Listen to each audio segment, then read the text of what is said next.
Hello friends, good morning. Welcome back to my channel. இன்றைக்கி நம்ம ஒரு ரெசிபி வீடியோ தான் பார்க்க போகிறோம். இன்றைக்கி காலையில் பிரேக்ஃபாஸ்ட் எங்கள் வீட்டில் வந்து ரவா கிச்சடியும் உளுந்த வடையும். இப்போ அந்த ரெசிபி தான் பார்க்க போகிறோம். ரவா கிச்சடி செய்கிறதுக்கு ஃபஸ்ட்டு வந்து அடுப்பில் ஒரு கடாய் வச்சுக்கோங்க.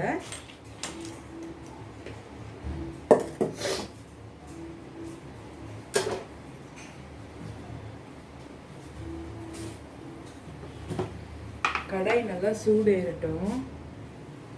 இப்போ இதில் 1.5 கிண்ணம் ரவை எடுத்திருக்கேன். இதை நல்லா வறுத்துக்கலாம். சிம்மில் வச்சு வறுங்க, அப்போதான் வறுபடும், இல்லைன்னா அடி பிடிச்சிக்கும்.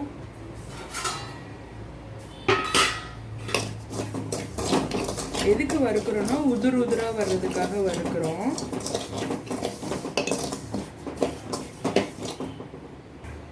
இப்போ ரவை வந்து நல்லா வறுபட்டுருச்சு, வாசம் வர ஆரம்பிச்சிருச்சு. இதை ஒரு பிளேட்டுக்கு மாற்றிட்டு அதே கடாயில் நல்லா 3 டேபிள் ஸ்பூன் எண்ணெய் விட்டுக்கலாம்.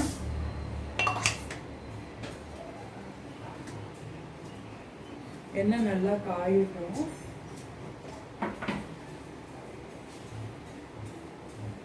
எண்ணெய் காஞ்சோன்னா 1 ஸ்பூன் கடுகு,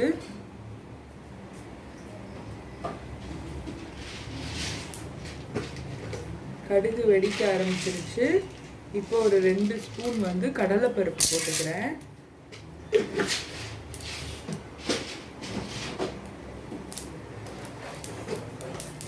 அப்புறம் சும்மா ஒரு கை ஒரு அல்னா ஒரு கை வர அளவுக்கு நிலக்கடலை. இதெல்லாம் நல்லா வறுத்துக்கலாம். கோல்டன் ப்ரௌன் ஆகணும். இப்போ பார்த்தீங்கன்னா நல்லா கோல்டன் ப்ரௌன் ஆகிடுச்சு. நெக்ஸ்ட்டு வந்து கருவேப்பிலை, அப்புறம் வெட்டி வச்சுருக்க 2 பச்சை மிளகாய், அப்புறம் வெங்காயம், ஒரு பெரிய வெங்காயம் எடுத்துக்கிறேன்.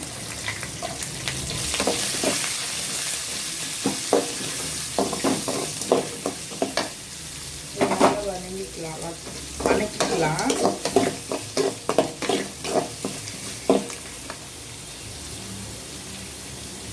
இந்த வெங்காயம் லைட்டாக வதங்கினதுக்கப்புறம் இந்த வெட்டி வச்சிருக்க பீன்ஸ், கேரட் இதுவும் போட்டுக்கலாம்.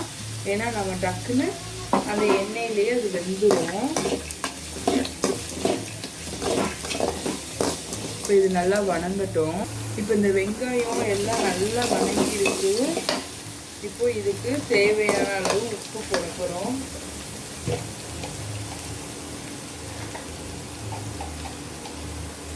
உப்பு போட்டுக்கோங்க. நெக்ஸ்ட்டு வந்து நான் மஞ்சள் பொடி போட்டுக்கிறேன். மஞ்சள் பொடி வந்து ஆப்ஷனல் தான், உங்களுக்கு வேணும்னா போட்டுக்கலாம், இல்லைன்னா தேவையில்லை. பட் கிச்சடின்னும் போது நம்ம மஞ்சத்தூள் போட்டுங்க. உப்புமாக்குனா தேவைப்படாது, பட் கிச்சடிக்கு போட்டுட்டா நல்லாயிருக்கும்.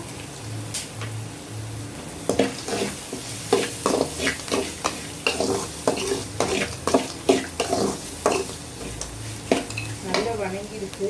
இப்போ இதில் வந்து நான் 1.5 டம்ளர் வந்து ரவை எடுத்திருக்கேன்.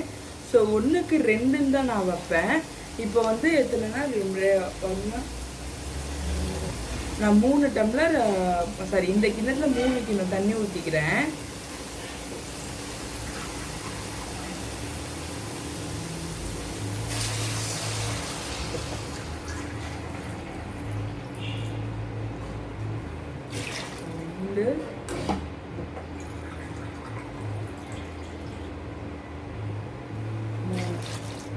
அப்புறம் இன்னொரு அரை, இது எதுக்காகனா அந்த காயெல்லாம் இருக்குல்ல, அதுக்காக கொஞ்சமாக விட்டுக்கிறேன். இவ்வளோதான் ஃப்ரெண்ட்ஸ். இந்த தண்ணி நல்லா கொதிக்கட்டும்.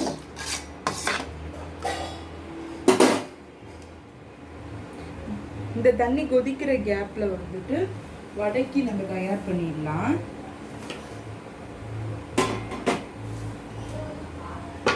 ஓகேவா? இந்த வடைக்கு வந்து இப்போ நான் வந்து உளுந்த மாவை நல்லா 1/2 அன் ஹவர் ஊற வச்சுட்டு அரைச்சி வச்சுருக்கேன். நல்லா மைய அரைக்கல, கொஞ்சம் கோர்ஸ் பேஸ்ட்டாக அப்படி அரைச்சி வச்சுருக்கேன். இப்போ இதில் வந்து ஒரு வெங்காயம், பச்சை மிளகாய், கருவேப்பிலை இதை மட்டும் போட்டுக்கிறேன். நெக்ஸ்ட்டு இந்த உளுந்த வடைக்கு தேவையான உப்பு இதை போட்டுக்கலாம். போட்டுட்டு நல்லா பிசைஞ்சுக்கோங்க. சில இது வந்து கொஞ்சம் லிக்விட் ஆகிடுச்சு அப்படின்னா அரிசி மாவு கொஞ்சம் போட்டுக்கலாம், நல்லா மொறு மொறுன்னு வரும். இப்போ நான் இதை பிசைஞ்சு வச்சுட்டு அடுப்பில் வந்து எண்ணெய் கடாய் வைக்க போகிறேன். பார்த்தீங்கன்னா அந்த வெங்காயம் போட்டோன்னா அந்த வெங்காயத்துக்கு இருக்க தண்ணிக்கு லூஸ் ஆக ஆரம்பிச்சிருச்சு. ஸோ இப்போ நம்ம வந்து 1 ஸ்பூன் அரிசி மாவு போட்டுக்கலாம். இப்போது 1 ஸ்பூன் அரிசி மாவு போடுறேன். நிறையா போட்டுட்டாலும் வேறு அரிசி மாவு ஸ்மெல்லாகவே வரும். இப்போ அரிசி மாவு போட்டாச்சு. நல்லா கிளறிக்கிறேன், பிசைஞ்சிக்கிறேன்.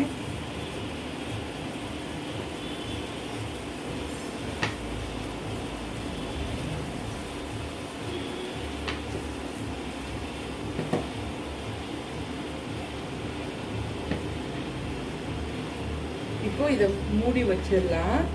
இங்கே ரவைக்கு அதாவது கிச்சடிக்கு தண்ணி கொதிக்க ஆரம்பிச்சிடுச்சு. இப்போ அதுக்கு ரவை போட்டு கிளறிடலாம்.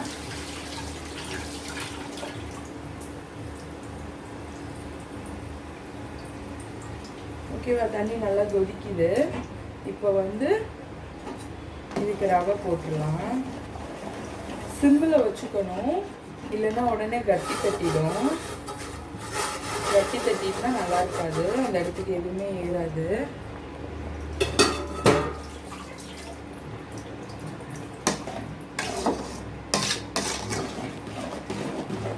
இப்போ நல்லா கிளற ஆரம்பிக்கணும்.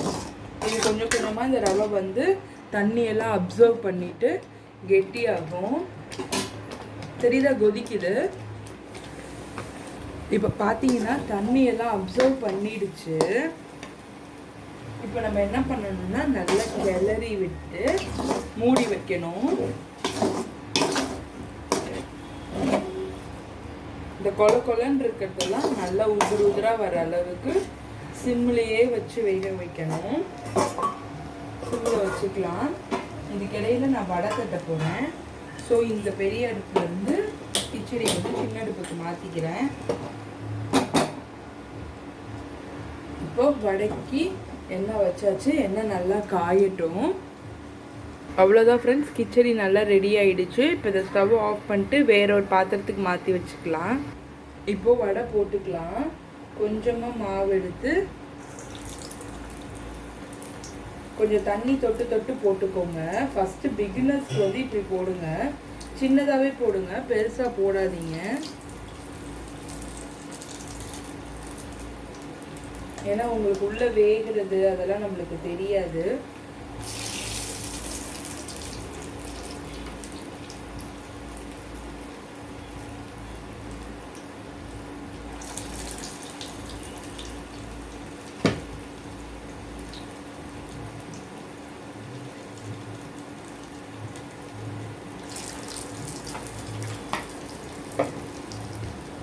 போதும். இப்போ நல்லா வடை வந்து வெந்ததுக்கு அப்புறம் ஒரு சைடு ப்ரௌன் ஆனதுக்கு அப்புறமேட்டு நம்ம திருப்பிக்கலாம்.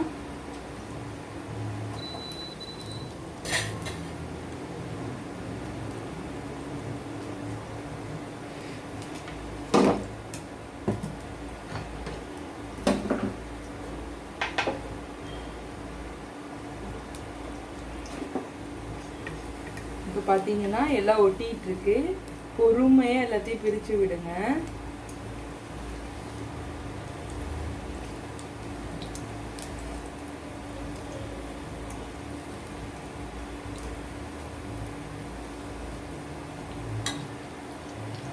அவ்வளோதான் ஃப்ரெண்ட்ஸ், வடை நல்லா வெந்துருச்சு. வடையை எடுத்துக்கலாம்.